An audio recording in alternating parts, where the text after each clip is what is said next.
ठीक है।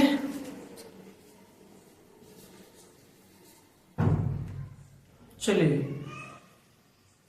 बिहार बोर्ड का जो है 10th लेवल का है, बिहार बोर्ड और हिंदी मीडियम का ऑल स्टेट उसके अकॉर्डिंग जो अभी हम क्या कर रहे हैं, हम रिवीजन कर रहे हैं।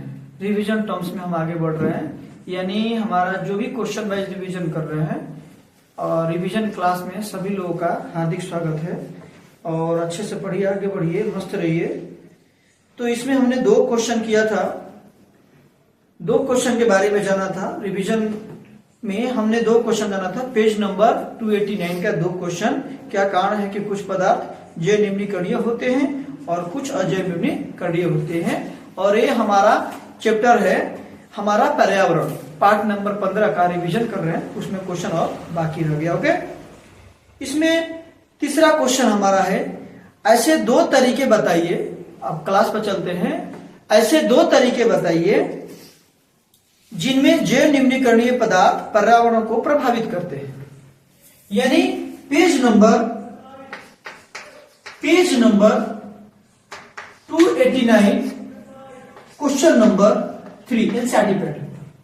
ओके, तो ये आपका क्वेश्चन नंबर 3 है कि ऐसे 2 तरीके बताइए जिनमें अजैव निम्नीकरणीय पदार्थ पर्यावरण को प्रभावित करते हैं। अजैव निम्नीकरणीय पदार्थ क्या होता है, हम आपको बताए थे कि वैसे पदार्थ जो अपघटित नहीं हो पाता है, जो खत्म नहीं हो पाता है, जो गल नहीं पाता है, जो मतलब मिल नहीं पाता, वो क्या करता है, जैसे प्लास्टिक हो गया। प्लास्टिक क्या करेगा, अगर अपघटित नहीं होगा तो अगर जलेगा तो क्या होगा, उससे कार्बन मोनोऑक्साइड क्या होगा, क्रिएट होगा और हवा के साथ मिलकर हमारे बॉडी को हार्मफुल करेगा, मतलब हमारे बॉडी को हानिकारक पहुंचाएगा।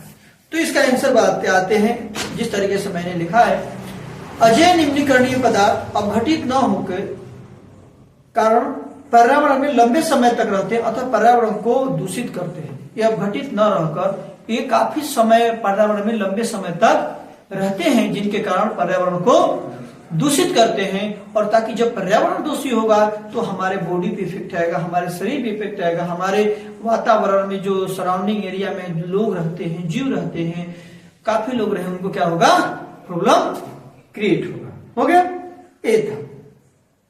उसके बाद इनसे धरती पर गंदगी फैली रही है, इनसे धरती पर क्या होगा, गंदगी फैलती है। अब गंदगी फैलेगा, नहीं बोलते गंदा जगह है भाई वहां मत जाओ, बहुत बदबू मारता है। देखो बहुत सारा मुंबई जैसे सिटी में, बड़े बड़े सिटी में क्या होता है ना, आपने कभी देखा है कचरे का पहाड़, जीआईडीसी से देखो कपड़े बोल रहा, मतलब कचरे का पहाड़, मतलब वहां पर जाने में बदबू होता है। वो क्या होता है, वैसे वहां मटेरियल रहते हैं जो डिकम्पोजिस नहीं हो पाते हैं, जो मटेरियल अपघटित नहीं हो पाते हैं, वो मटेरियल गल नहीं पाता। प्लास्टिक है, बोतल है, पॉलिथीन है, बहुत सारा चीज आइटम से जो गलते हैं, नहीं गलेंगे तो क्या होगा, वो पहाड़ बनते जाएगा और वहां का बदबू वातावरण को गंदगी फैला देगा और वातावरण को प्रदूषित कर देगा। सुनेंगे, अभी जैसे दिल्ली में है, दिल्ली में ऑक्सीजन लेना, बहुत फ्रेश ऑक्सीजन के लिए पैसा लगा रहा है, आपको पता है। एक सिस्टम बनाया गया है दिल्ली में कि फ्रेश ऑक्सीजन लेने के लिए आपको अलग अलग जगह सेंटर बनाया जा रहा है, मतलब वहां पैसा लगाओ, कुछ समय तक फ्रेश ऑक्सीजन लो। तो कहने का मतलब ये है कि जिंदगी बहुत बर्बाद होने वाली है। आप लोग पर्यावरण के साथ खिलवाड़ करेंगे तो जब नेचर आपके साथ करती है खिलवाड़, तो आप बर्दाश्त भी नहीं कर पाओगे, इसीलिए पर्यावरण के साथ खिलवाड़ मत करो। तो इस धरती पर गंदगी फैल रही है, जैसे उदाहरण में प्लास्टिक की थैलियां हो गई, प्लास्टिक का बोतल हो गया, प्लास्टिक का बर्तन हो गया, प्लास्टिक। अब देखो हम लोग प्लास्टिक के बर्तन में खाते हैं, क्या सही है खाना? नहीं, उसके साथ क्या करता है, क्रिया करता है, गर्म चीज, हम चीज वही खाते हैं। तो ये सब क्या है, ये सब चीजें सही नहीं है। ओके, अब आते हैं अगला topic, page number 294, question number पहला।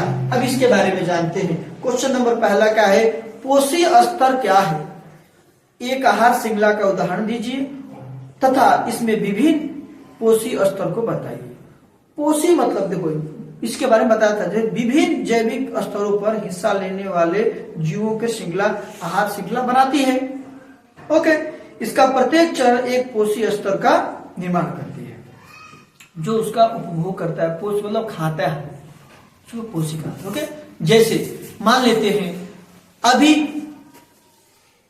घास हो गया, घास हो गया, घास को कौन खाता है? कीड़ा खाते हैं। कीड़ा कौन खाता है? मेढक खाता है। मेढक कौन खाता है? तो कीड़ा का खाना क्या हुआ? कीड़ा का खाना क्या हुआ? घास। घास छोटा सा पौधा है, वो खाना स्वयं बनाता है ना, वो तो स्वयं खाना बनाता है। जो पहला स्वयं बनाना, पहला चरण में क्या हुआ? जो स्वयं खाना बनाता है वो खाना बनाया स्वयं, और उसके बाद पहला घास खाना वो खुद से बनाता है, प्रकाश संश्लेषण लेता है, मतलब फोटोसिंथेटिक प्रोसेस जो होता है ना, प्रकाश संश्लेषण प्रोसेस, उसके द्वारा खाना बनाएगा, और खाना बनाकर घास हो गया, खाना बनाएगा, और अपना खाना खाने के बाद फिर उसको क्या करेगा? कीड़े मकोड़े उसको खाएंगे। और कीड़े मकोड़े को कौन खाएगा? मेढक खाए। अब मेढक होते हैं छोटे मोटे कीड़े मकोड़े खाते हैं, और उसके बाद सांप। मेढक को कौन खाता है? नहीं बोलते हैं तुम्हारे घर में मेढक बहुत दिखाई दे रहे हैं, सांप दिखाई देगा, सांप देखो आ जाएगा, नहीं बोलते हैं, सांप दिखाई देगा। उसके बाद सांप को कौन खाता है? मोर भी खाते हैं, गिद्ध भी खाते हैं, मतलब उनका भोजन वो हो गया, उनका पोषी हो गया। ओके, तो आते हैं घास आहार श्रृंखला का प्रथम पोषी स्तर है। घास आहार श्रृंखला का प्रथम पोषी स्तर, जो स्वयं खाना बनाता है, ये अपना स्वयं भोजन तैयार करता है, ये अपना कैसा करता है? भोजन। अब देखो हम लोग धान खाते हैं, तो हम लोग क्या करते हैं? हम लोग धान खाते हैं, धान से चावल निकलता, खाते हैं। तो चावल पहले धान क्या होता है? छोटा सा पौधा होता है, हमने उसको खेती करते हैं, रोपते हैं, रोपने के बाद खेती तैयार होता है, वो तैयार वो अपने से बना रहा है ना, वो अपने से बना रहा है ना, वो अपना खुद से खाना बना रहा है, खुद से उत्पादन करके वो किसी। ओके, वो जब अपने से बनाया, उससे हम लोग क्या करते हैं? कीड़े मकोड़े भी उसको खाते हैं, और उसको चावल को हम भी खाते हैं। ओके, हमको कौन खा जाता है? कोई और खा जाता है, लोग खा लेते हैं। ओके, यह भोजन स्वयं तैयार, तो पौधा क्या करता है? भोजन स्वयं तैयार करता है। तो दूसरा चीज, कीड़ा आहार श्रृंखला का द्वितीय पोषी स्तर है। अगर पूछा जाए कीड़ा को आहार श्रृंखला का कौन सा स्तर है पोषी का, तो क्या बताओगे? द्वितीय। प्रथम कौन है? घास भूस, पेड़ पौधा, छोटे मोटे जो है सब कौन है? प्रथम है। मेढक तृतीय पोषी स्तर या घास खाता है। मेढक भी क्या होता है? तृतीय, क्योंकि मेढक भी क्या खाता है? कीड़ा भी खाता है, घास भी खा लेता है, मेढक भी खा सकते हैं। सांप एक श्रृंखला का चौथा पोषी स्तर है। सांप क्या होता है? सांप घास नहीं खाता है। सांप किसको खाता है? मेढक खाता है, छोटे मोटे कीड़ों को नहीं खाता है। खाएगा नहीं, वो बड़े बड़े लोग को खाता है, बड़ा हाथ मारता है, छोटा मोटा हाथ नहीं मारता। पता ना, मैं छोटे मोटे आदमी नहीं हूं, सिंपल से बात बोलते हैं। जो छोटा छोटा मोबाइल कौन चलाता है? हमारे जैसा लोग, हम छोटे मोटे। किधर है मेरा मोबाइल? तो बड़े बड़े लोग क्या क्या आईफोन चलाते हैं, हमारे जैसा लोग आईफोन नहीं चलाते, हम छोटे मोटे गरीब आदमी हैं। ओके, गिद्ध एक श्रृंखला का पांचवा अंतिम पोषी स्तर। ओके, गिद्ध क्या है? एक श्रृंखला का पांचवा अंतिम पोषी स्तर है। गिद्ध क्या करता है? इसको खाना खाता है। किसको खाता है? सांप को खाता है, खा जाता है। लेकिन गिद्ध को कोई सुने हो? कोई गिद्ध खाया है? हाँ, लोग शिकारी कर देते, अलग बात। मनुष्य आज कुछ भी स्तर बनाते जा रहे हैं। मेरे हिसाब से मनुष्य अंतिम स्तर है, सबको खा सकता है, मनुष्य सबको खा सकता है, क्योंकि राक्षसी इतनी प्रवृत्ति बढ़ गई है भारत में कि मनुष्य सबको खा सकता है। और ये हमारे भारत के लिए, हमारे विश्व के लिए सबसे बड़ा चुनौती है। मनुष्य इतना गिर चुका है। ओके, ये नहीं होना चाहिए। अपने स्वार्थ के लिए मनुष्य बहुत कुछ कर रहा है, अपने स्वार्थ के लिए ओजोन लेयर को बहुत डिफेक्ट कर रहा है, अपने स्वार्थ के लिए वातावरण को फैला रहा है, अपने स्वार्थ के लिए मनुष्य आज हम लोग अपने स्वार्थ के लिए क्या कर रहे हैं? बड़ी बड़ी इंडस्ट्री डाल रहे हैं, वो उत्पादन। लेकिन क्या हो सकता है? ओ नाक का अंदर ले लो, तो ऐसा मार डालो। ओके, तो एक पहला हो गया, पहला क्वेश्चन समझ गया। क्वेश्चन था पोषी स्तर क्या है, हमने समझ गया। पहला, दूसरा, तीसरा, चौथा स्तर, पांचवा स्तर। ओके, परितंत्र में अपार जन्मों की भूमिका क्या, परितंत्र क्या होता है हम आपको बताए थे। परितंत्र मतलब जहां पर सभी जीव जंतु, काफी जीव जंतु एक साथ रहते हैं। ओके, जीवाणु तथा कवक आदि सूक्ष्म जीव अवशेषों का अपारजनन करते हैं। ये जीव जटिल कार्बनिक पदार्थों को सरल अकार्बनिक पदार्थों में बदल देते हैं। यह पदार्थ मिट्टी अवशोषित लेती, अतः यह सूक्ष्म जीव पुनः चक्रण में सहयोग करते हैं तथा पर्यावरण को गंदगी से बचाते हैं। देखते हो कभी कभी आपने ना ध्यान दिए होगी, छोटा सा बात करते हैं। अच्छा, लोग लाइटिंग कर देते हैं गांव मतलब खेत में, तो उसी तरह तो लाइटिंग रहता नहीं ना।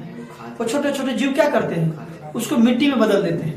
मस्त जीव को आगमन हो जाता है, अरे मस्त पाव मलाई आ गया है, मुंह में पानी आ गया। सर खाने का सोच क्या है, तो खाना ही नहीं करता। तो क्या होगा, अब कीड़े मकोड़े क्या करेंगे, उसको क्या करते हैं, मिट्टी में कन्वर्ट कर देते। तो हमारे लिए क्या करते हैं, वो हमारे लिए सहयोग करते हैं और हमारे एरिया गंदगी को कम करते हैं। अगर उसी तरह रहेगा तो क्या होगा। अच्छा, सिंपल सी बात, जो भी गोबर होता है, काफी मतलब कचरा होता है, कीड़े मकोड़े मान लो तुम्हारे दोस्त हैं कीड़े मकोड़े, उनको छोड़ देते हैं, मान लो वो दोस्त हैं, और वो पूरे उस चीज को क्या करते हैं, मिट्टी टाइप बना देते हैं। वही चीज का खेत में डालो, कितना अच्छा आपका फसल हो जाएगा, खाद्य पदार्थ बन गया। ओके, तो ये सभी चीजें इसके बारे में। तो जो छोटे छोटे जीव है, क्या भूमिका आपको पता चल गया, कीड़े मकोड़े की हमारे लिए क्या भूमिका है। ओके, आप जनों की क्या भूमिका है समझ में आ गया। गंदगी को क्या करते हैं, हमारे चक्रण को सहयोग, मतलब हमारे जो जिंदगी का सूक्ष्म जीव होते हैं, हमारे चक्रण को, पूरा चक्र को चलाने में काफी इनका सहयोग होता है। आप रोटी भी अगर गंदा फेंक दो, मतलब रोटी भी अगर खराब हुआ फेंक दोगे कहीं मतलब साथ में, तो कीड़े मकोड़े उसको खाने लगते हैं, धीरे धीरे उसको क्या करते हैं, पाउडर बना, मतलब मिट्टी टाइप के बन जाता है, और वो आपके लिए खाद्य पदार्थ बन जाता है। ओके, तो नहीं बोलते हैं कीड़े मकोड़े तुमको मतलब मचल दूंगा, फिर औकात क्या है कीड़े मकोड़े तो थोड़ा अर्थ को बचा रखे, थोड़ा सा गंदगी को कम कर रखे। ओके, अब अगला क्वेश्चन आता है, क्वेश्चन नंबर पेज नंबर 296 का क्वेश्चन नंबर 2 इसका हो गया था। क्वेश्चन नंबर आते हैं 1, क्वेश्चन नंबर आते हैं 296 का क्वेश्चन नंबर 1। ओजोन क्या है तथा यह किसी परातंत्रिका को किस प्रकार प्रभावित करती है। ओजोन क्या है, ओजोन क्या है, जब मैं लेक्चर दे रहा था तो मैं बताया था ओजोन क्या है। ओके, अब बात करते हैं ओजोन क्या है। ओजोन देखो, ओजोन एक तरह का लेयर है जो हमारे सूर्य से पराबैंगनी किरणें आती है, तो क्या करता है, वो रुकता है। ओजोन क्या है, O3 जो हमारे रोकता है और हमारे बॉडी को, अब हमारे बॉडी पे आएगा क्या होगा, कैंसर हो सकता है, मर जाएंगे लोग, धीरे धीरे कैंसर होगा तो मर जाएंगे ना। तो ये सभी चीजें, ये सब हमको रोग से बचत करते। क्या होता है, ऑक्सीजन के 3 परमाणु संलयन होकर ओजोन O3 का अणु बनाते हैं, एक अणु बनाते हैं। ओजोन की परत वायुमंडल की ऊपरी सतह में होते हैं। यह हमें सूर्य की हानिकारक पराबैंगनी किरणों को अवशोषित कर लेती है, अतः ओजोन हमें बीमारियों तथा त्वचा का कैंसर, अल्सर आदि की सुरक्षा प्रदान करती है। इनका कहना है ऑक्सीजन के 3 परमाणु संलग्न होकर ओजोन O3 का एक अणु बनाते हैं, जिससे ऑक्सीजन क्या होता है, O2 ये होता है ना। और ये क्या होता है, इसमें कितने हैं परमाणु, 2, इसमें कितने परमाणु संख्या, 3। तो 3 में क्या हो जाएगा, ये हमारा ओजोन। ये क्या करता है, हमारे जिंदगी को रोज जीने के लिए एक सहारा बनता है, और एक ये क्या करता है, हमारे लिए पराबैंगनी किरणें से हमको, जो हमारे शरीर पर पड़ेगा तो हमको कैंसर हो सकता है, हमको बहुत सारा बीमारियां हो सकती है, जिसके हम लोगों का मृत्यु भी हो सकता है। उससे रोकने के लिए हमारा काम करता है। ओके, क्वेश्चन नंबर 2, आप कचरा निपटान की समस्या कम करने में क्या योगदान कर सकते हैं, किन्हीं 2 तरीकों का वर्णन कीजिए। जो कचरा है उसको निपटाने के लिए आप क्या क्या योगदान कर सकते हैं, उनका 2 तरीके का वर्णन कीजिए। आप अपने तरफ से इसमें कर सकते हैं, जो मैंने लिखा है। तो हमने अजैव पदार्थ के, अब मेरे तरफ से क्या हो सकता है, तो जो अजैव निम्नीकरणीय जो पदार्थ है उसका हम कम यूज कर सकते हैं। पहली चीज, प्लास्टिक का कम यूज करें, जो प्लास्टिक का जो थैलियां होती हैं उनका कम यूज करें। तो कोई कोई डीएम आईएएस ऑफिसर जो होता है ना, कभी कभी सुने, जो अभी मेरे डिस्ट्रिक्ट में एक बार एक आईएएस ऑफिसर आई थी, एक आईएएस ऑफिसर आया था, वो साइंस से ज्यादा प्रभावित थे, हमको लगता था। उनका ज्वाइनिंग आज हुआ उस जिला में, और दूसरे दिन अनाउंसमेंट कर दिए कि कहीं कोई भी प्लास्टिक का थैली, जो सब्जी लेने जाते हैं उसमें आपको सब्जी नहीं मिलेगा। जिस ठेले के पास अगर प्लास्टिक मिल जाएगा उसकी हालत खत्म, बाय बाय टाटा बोल दिया जाएगा, मार के पिछवाड़े में उसकी हालत खराब कर देगा। तो उस तरीके से वो, क्योंकि उन्होंने इस चीज को समझे थे कि ये सब क्या है, जैव निम्नीकरणीय है, जो हमारे वातावरण को प्रदूषित कर रहे हैं, दूषित कर रहे हैं, इनको रोकना पड़ेगा। तो ये सब करने से क्या होगा, प्लास्टिक के थैलिए को क्या करते हैं हम लोग, कंट्रोल करके भी हम ये सब कर सकते हैं। तो और दूसरी चीज भी कर सकते हैं कि जो हम कचरे का यूज करते हैं, कचरे को एक डस्टबिन में हम डाल सकते हैं, उसको अच्छे से जब देख सकते हैं कि प्लास्टिक हमारा काफी होते, मेरे हिसाब से मेरा मानना है, कोई एक जमीन में गड्ढा खनो, उसके अंदर उसको डालकर दफन कर दो, ताकि बाहर ना रहेगा, ना कुछ हमें पहुंचाएगा। लेकिन ज्यादा भी प्लास्टिक जो है उसको खत्म करके फिर से नया सिरे से प्लास्टिक पूरा भारत में ही बैन कर देना चाहिए, मेरा मानना है। ये मेरा मानना है, सजेशन, पर्सनल सजेशन। ओके, तो मेरा मानना है कि पूरे भारत में जो प्लास्टिक यूज हो रहा है, प्लास्टिक का बोतल हो गया, प्लास्टिक का जो भी पार्ट्स यूज हो गया, जो प्लास्टिक का थैली हो गया, ये सबको बैन कर देना चाहिए, मेरा पर्सनल मानना है। ताकि इससे क्या होगा कि हम प्लास्टिक चीज यूज करेंगे, उसको जलाएंगे नहीं, तो ये सब क्या होगा, हम इससे बचत होगा। ओके, लेकिन क्या कर सकते हैं, आगे जो जनसंख्या बढ़ती जा रही है उसको कंट्रोल करना नहीं हो पा रहा, लोगों को चाहिए, तो इसीलिए इंडस्ट्री भी क्या करेगी, परेशान है, वो भी नई नई चीजें खोज करके लाकर आपको दे रही है। ओके, ठीक है। हमें अजैविक पदार्थ की तुलना में जैविक पदार्थों का प्रयोग करना चाहिए। हमको कैसा पदार्थ यूज करना चाहिए, जैविक पदार्थों का यूज करना चाहिए, जिसका जल्दी से गल जाए। जिसे हमको सब्जी लाना है तो हम प्लास्टिक की जगह नहीं आता, पेपर वाला आता है, उसको यूज कर सकते हैं, वो क्या तुरंत गल जाता है। ओके, हमें प्लास्टिक के थैली के जगह कागज का टुकड़ा, जूट का थैली प्रयोग करना चाहिए। दूसरा पॉइंट, जैविक कचरों को ऐसी जगह निपटाना चाहिए जहां से यह पुनः चक्रण के लिए तैयार हो सके, पुनः चक्रण के लिए तैयार, चक्रण होता है तो फिर प्रोसेस हो सके। ओके, अगला पॉइंट इसमें आता है, अगला क्वेश्चन आता है, अब ऑब्जेक्टिव आता है, अगला वो लेंगे ऑब्जेक्टिव आता है। अब आप लोग बताइए, निम्न में से कौन सा समूहों में केवल जैव निम्नीकरणीय पदार्थ है, ये मैं सबके लिए पूछ रहा हूं। ऑप्शन ए, घास, पुष्प तथा चमड़ा। क्वेश्चन है, निम्न में से कौन से समूह में केवल जैविक निम्नीकरणीय पदार्थ है। जैविक निम्नीकरणीय पदार्थ पता है क्या होता है, पता है।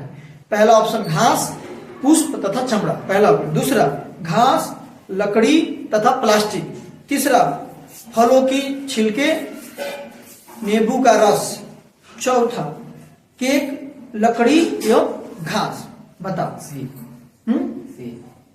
सबका बताना है कौन कौन है इसमें।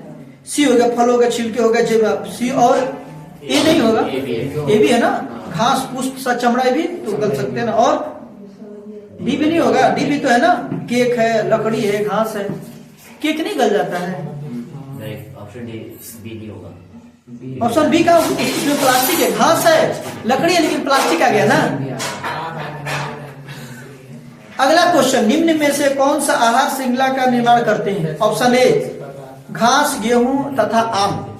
ऑप्शन बी, घास, बकरी तथा मानव। ऑप्शन सी, बकरी, गाय तथा हाथी। ऑप्शन डी, घास, मछली तथा बकरी। ऑप्शन बी, घास, बकरी तथा मानव। Perfect, thank you. अगला क्वेश्चन, निम्न में से कौन सा पर्यावरण मित्र व्यवहार करते हैं।